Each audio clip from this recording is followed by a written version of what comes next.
Okay बेटा, सो मैंने जो लास्ट अनसॉल्व एक्सरसाइज थी उसमें एट क्वेश्चन थे, डिपेंडिंग अपॉन नया पुराना एडिशन है आपकी बुक का, क्वेश्चन एक दो ऊपर नीचे हो सकते हैं, तो मैंने उसमें से आपको 7 करवा दिए हैं। जो लास्ट क्वेश्चन है 8th, वो आप करके देख लीजिए, एक आपका होमवर्क है, आप निकाल के देख लीजिएगा, नहीं आता है तो पूछ लेना। अब इसके बाद एक second type of question start होते हैं, मोल फ्रैक्शन वगैरह पे ऊपर क्वेश्चन करेंगे, तो पहले सॉल्व कर लेते हैं फिर अनसॉल्व करेंगे, ठीक है। तो चलिए स्टार्ट करते हैं with the first solve. The density of 3 molar NaCl solution is, तो आपको मोलैरिटी दे रखी है, NaCl है 3 मोलर,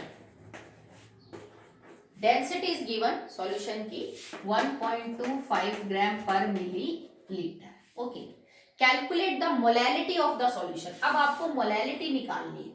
इससे पहले के जितने भी न्यूमेरिकल्स किए उसमें या तो आपने मास गिवन या मोल्स या मोलैरिटी या नॉर्मेलिटी यही निकाला है। अब आगे जो कंसंट्रेशन टर्म्स बच गई उन पे न्यूमेरिकल करेंगे, मोल फ्रैक्शन पे, मोलैलिटी पे, ठीक है, पार्ट्स पर बिलियन पे, इन पे न्यूमेरिकल करेंगे। तो मोलैलिटी क्या होती है बेटा? मोलैलिटी है number of moles of solute, जो कि हमारा यहाँ पे फिलहाल NaCl है। उसके बाद मास of solvent, mass of solvent in KG. तो सबसे पहले तो आप मोल्स निकाल लेंगे भाई, NaCl के मोल्स कैसे निकलेंगे? 3 मोलर सॉल्यूशन का मतलब क्या है भाई? मोलैरिटी दे रखी है, मोलैरिटी होती है N/V। अगर मैं यूं कह दूं भाई किसी सॉल्यूशन की मोलैरिटी 3 है, मतलब ये इसका आंसर 3 है, तो 3 कब आएगा? जब 3 डिवाइडेड बाय मैं 1 करूंगी, ठीक है। इसका मतलब 3 मोलैरिटी का मतलब है 3 मोल्स ऑफ NaCl पर लीटर ऑफ सॉल्यूशन। भाई 1 लीटर सॉल्यूशन के हिसाब से 3 मोल है NaCl के। अगर आपके पास 2 लीटर सॉल्यूशन है तो 6 मोल है, अगर आपके पास 3 लीटर सॉल्यूशन है तो उसमें 9 मोल है NaCl के, ठीक है। तो हमें पता चल गया NaCl के कितने मोल है, 3, डायरेक्ट लिख सकते हैं 3। बट आपको मास चाहिए सॉल्वेंट का, आपको तो सॉल्वेंट का कुछ भी नहीं दे रखा, पर मुझे डेंसिटी ऑफ द सॉल्यूशन दे रखी है। So now density is equal to mass upon volume, ठीक है। अब मास आपका क्या दे रखा है बेटा? कुछ भी नहीं, आपको तो मास पता ही नहीं, मास तो हमें निकालना है। डेंसिटी आपको क्या दे रखी है? दैट इज 1.25, तो मैं यहां लिखती हूँ 1.25, पर ये ग्राम पर मिलीलीटर में है।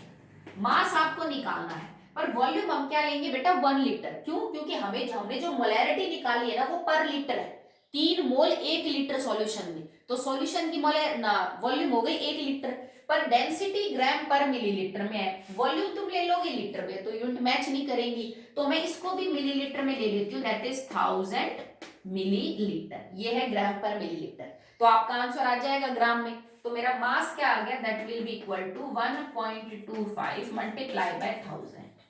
आपका आंसर ये आ जाएगा, that will be 125000 and it is 1250 gram, ठीक है। तो आपने इसको सॉल्व कर लिया कि भाई टोटल सॉल्व, देखो सॉल्यूशन का बेटा, क्योंकि डेंसिटी भी सॉल्यूशन की है, वॉल्यूम भी सॉल्यूशन की है, तो मास भी सॉल्यूशन का ही निकल के आएगा। This is the mass of solution. पर आपको तो मोलैलिटी के फॉर्मूले में मास ऑफ सॉल्यूशन नहीं चाहिए ना, वे तो मास ऑफ सॉल्वेंट चाहिए। तो देखो इसमें 2 चीजें मौजूद है सॉल्यूशन में, सॉल्यूट एंड सॉल्वेंट। तो आप सॉल्यूट का पता करके उसमें से घटा दीजिए। अब सॉल्यूट कितना है? तो भाई हमारा जो सॉल्यूट है वो 3 मोल NaCl है, तो NaCl के 1 मोल का वजन 58.5, तो 3 मोल का वजन कितना? Multiply by 3। अब आप 58.5 को 3 से मल्टीप्लाई करिए, आपका आंसर आएगा 175.5। तो मतलब कितना ग्राम तो सॉल्यूट मौजूद है, टोटल सॉल्यूशन का वजन इतना है, तो सॉल्वेंट का मास क्या आ जाएगा? सॉल्वेंट का 1250 माइनस में 175.5, यह तुम्हारा आंसर आ जाएगा। What is the mass of solvent? But that should be come in gram, वो ग्राम में आएगा, आपको उसको किस में कन्वर्ट करना है? केजी में। ये जो आंसर आए इसको केजी में कन्वर्ट करने के बाद 3 से डिवाइड कर दो, क्योंकि मोलैलिटी क्या है? Number of moles of NaCl, mass of solvent in KG. Moles directly पता कर लिए, मोलैरिटी से 3 है, इस आंसर को केजी में कन्वर्ट करने के बाद डिवाइड कर देना, आपकी direct molality of the solution आ जाएगी।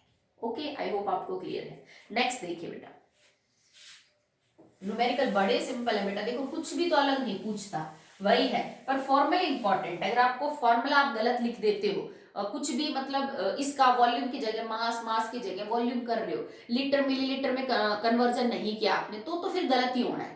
डेंसिटी ऑफ द सॉल्यूशन को डेंसिटी ऑफ कुछ और समझ गए, सॉल्वेंट समझ गए, तो गलत हो जाएगा। तो क्वेश्चन को पढ़ो, समझो, सबसे पहले गिवन बाहर निकाला करो कि इसमें डाटा दे क्या क्या रखा है, फिर पूछ क्या क्या रहा है, फिर जो चीज पूछ रहा है उसका एक्चुअली में फॉर्मूला क्या है, और उस फॉर्मूले में क्या क्या चीजें गिवन है आपको, कौन सी चीजें जो आपको फाइंड आउट करनी है। Numericals are very easy, chemistry के बहुत आसान न्यूमेरिकल होते हैं, डायरेक्ट मिलेंगे, बशर्ते आप न्यूमेरिकल को समझ के ये पता कर सको कि पूछा क्या गया है और दे क्या रखा है।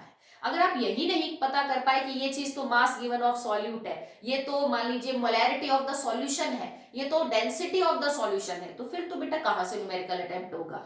आप समझो, डाटा पता करो क्या क्या गिवन है, निकालना क्या है वो पता करो, then apply the formula. Okay,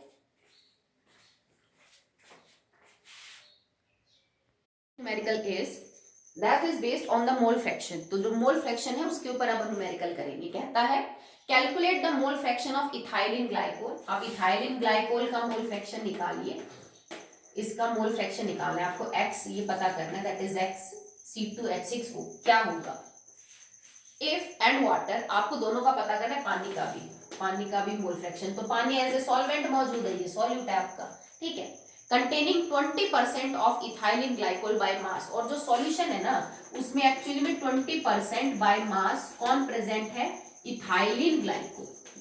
ये तो कंडेंस फॉर्मूला दे रखा है, इथाइलिन ग्लाइकोल ये होता है बेटा CH2OH and CH2OH, 2 carbon 2 oxygen और 6 हाइड्रोजन। तो ये फॉर्मूला एक्चुअली में आपका, ठीक है। तो ये कहता है कि एक सॉल्यूशन है पानी का इथाइलिन ग्लाइकोल के साथ, that is 20% by mass of ethylene glycol. दोनों के मोल फ्रैक्शन निकालो। अब 20% बाय मास का मतलब क्या हो जाएगा कि 20 ग्राम C2H6O2 और 80 ग्राम क्या है, पानी, क्योंकि सॉल्यूशन में दो ही तो चीजें हैं। परसेंटेज का मतलब सॉल्यूशन 100 ग्राम है, उस 100 ग्राम में 20 ग्राम इथाइलिन ग्लाइकोल है, तो 80 ग्राम क्या है, पानी। आपको दोनों का मास गिवन पता चल गया, सॉल्यूट और सॉल्वेंट का। Now the mole fraction of ethylene glycol will be equal to number of moles of ethylene glycol divided by number of moles of ethylene glycol plus number of moles of water. Clear है, ठीक है। अब number of moles of ethylene glycol कैसे निकलेंगे, mass given of ethylene glycol divided by the molecular mass of ethylene glycol.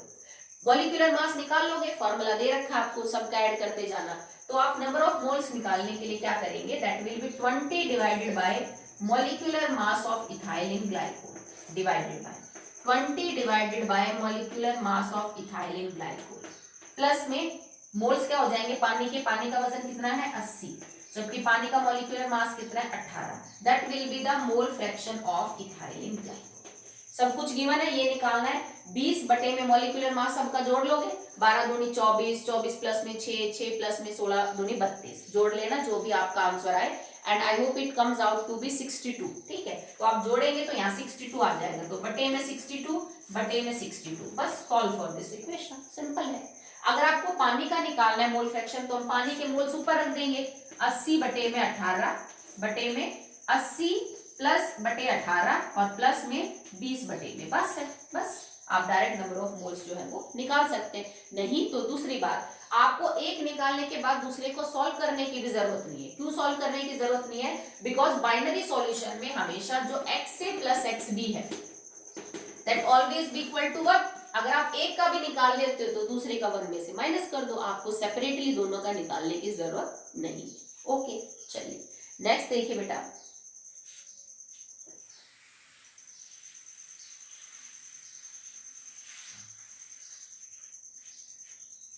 अगला numerical है the mole fraction of benzene in a solution in toluene is. Mole fraction benzene का दे रखा है, so mole fraction of benzene is 0.50, ठीक है, और टॉलिन है साथ में। दूसरा जो है calculate the wait percentage of benzene in the solution, आपको वेट परसेंट मतलब मास परसेंट निकालना है बेंजीन का सॉल्यूशन के अंदर। और बेंजीन और किसका सॉल्यूशन है, टॉलिन का हमारे पास जो है वो एक सॉल्यूशन है, इसमें बेंजीन कितने मास परसेंट है वो बताना है। हाउ विल सॉल्व इट, आपको बेटा मास परसेंट निकालना है बेंजीन का। इट मींस हमें सॉल्यूशन का जो वजन है वो 100 ग्राम लेके चलना पड़ेगा। सो मास ऑफ सॉल्यूशन इज 100 ग्राम, ठीक है। पर मेरे को ये भी नहीं पता ना कि इसमें से बेंजीन और टॉल्विन कितना है, तो आप बेंजीन का मास x ग्राम मान लो, ठीक है। So let the mass of benzene is equal to x gram. तो जो मास ऑफ टॉलिन है वो एक्चुअली में क्या हो जाएगा भाई, दो ही तो चीजें हैं और टोटल सॉल्यूशन का 2 है, तो that will be equal to 100 minus में x ग्राम, कि भाई सॉल्यूशन का अगर 100 है उसमें से बेंजीन का मैंने x माना तो टॉल्यूमिन का 100 माइनस में x ग्राम है। ठीक है, अब आपको एक चीज दे रखी है कि बेंजीन का मोल फ्रैक्शन 0.50 है, इसका मतलब 0.50 that is mole fraction of benzene is equal to number of moles of benzene बटे में number of moles of benzene plus में number of moles of toluene. अब number of moles of benzene को हम खोल के लिखेंगे तो it is mass of benzene बटे में मॉलिक्यूलर मास, तो मास ऑफ बेंजीन क्या है x बटे में मॉलिक्यूलर मास हो जाएगा 78, क्योंकि बेंजीन का है C6H6, तो आप इसको जोड़ के और इसका पता कर लीजिएगा। ठीक है, नेक्स्ट मॉलिक्यूलर मास सेम आएगा number of moles of benzene plus में नंबर ऑफ मोल्स क्या है टॉलिन के, टॉलिन का मास कितना है 100 माइनस में x ग्राम बटे में इसका मॉलिक्यूलर मास कितना होता है बेटा 92। ठीक है, तो आप इसमें x के लिए इक्वेशन सॉल्व कर लीजिए। x के लिए जो इक्वेशन सॉल्व करोगे x आपका डायरेक्ट क्या है that is the mass percentage of benzene, क्योंकि 100 ग्राम में कितना जो ग्राम प्रेजेंट है बेंजीन हमने उसी को तो x माना और क्लियरली वो आपको दिखा देगा what is the mass percentage of the benzene. Okay, I hope clear होगा आपको। नेक्स्ट देखिए, आज हम सॉल्व करेंगे ये, फिर इस एक्सरसाइज के जो अनसॉल्व है वो आप घर पे करके देखेंगे खुद, क्योंकि ज्यादा नहीं है तो आप इनको कर सकते हैं। नेक्स्ट है calculate the molality of sulphuric acid in which the mole fraction of water is. आपको निकालनी है molality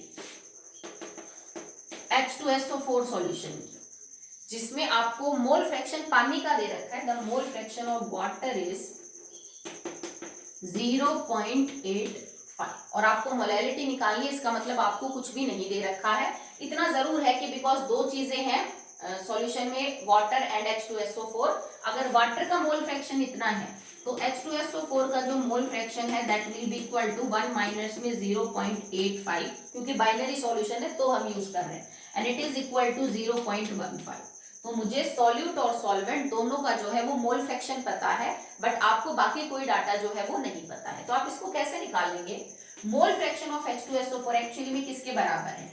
number of moles of H2SO4 divided by number of moles of H2SO4 plus में number of moles of water. ठीक है, अब number of moles of H2SO4 आपको नहीं पता है। ठीक है, ये चीज तो इक्वल है 0.15 की मोल फ्रैक्शन जो हमने निकाली, पर ना आपको number of moles of H2SO4 पता है। पानी के किस लिए निकालेंगे? देखो बेटा, जब भी आप मोलैलिटी निकालते हो, आप मोलैरिटी निकाल रहे हो, तो मोलैलिटी में हम लेते हैं मास ऑफ सॉल्वेंट। मोलैलिटी में we consider mass of solvent. जब कभी भी आपको वॉल्यूम और मास गिवन ना हो तो हमारा डाटा पर केजी ऑफ सॉल्वेंट या फिर पर लीटर ऑफ सॉल्यूशन के हिसाब से है। तो अगर आपको नहीं पता तो हम 1 किलो सॉल्वेंट के हिसाब से आंसर निकालेंगे कि भाई पर केजी सॉल्वेंट के हिसाब से तो ये डाटा है। तो मास ऑफ सॉल्वेंट जो कि एक्चुअली में हमारा वाटर है और मोलैलिटी हमें निकालनी है, तो हम इसका 1000 ग्राम मान लेंगे।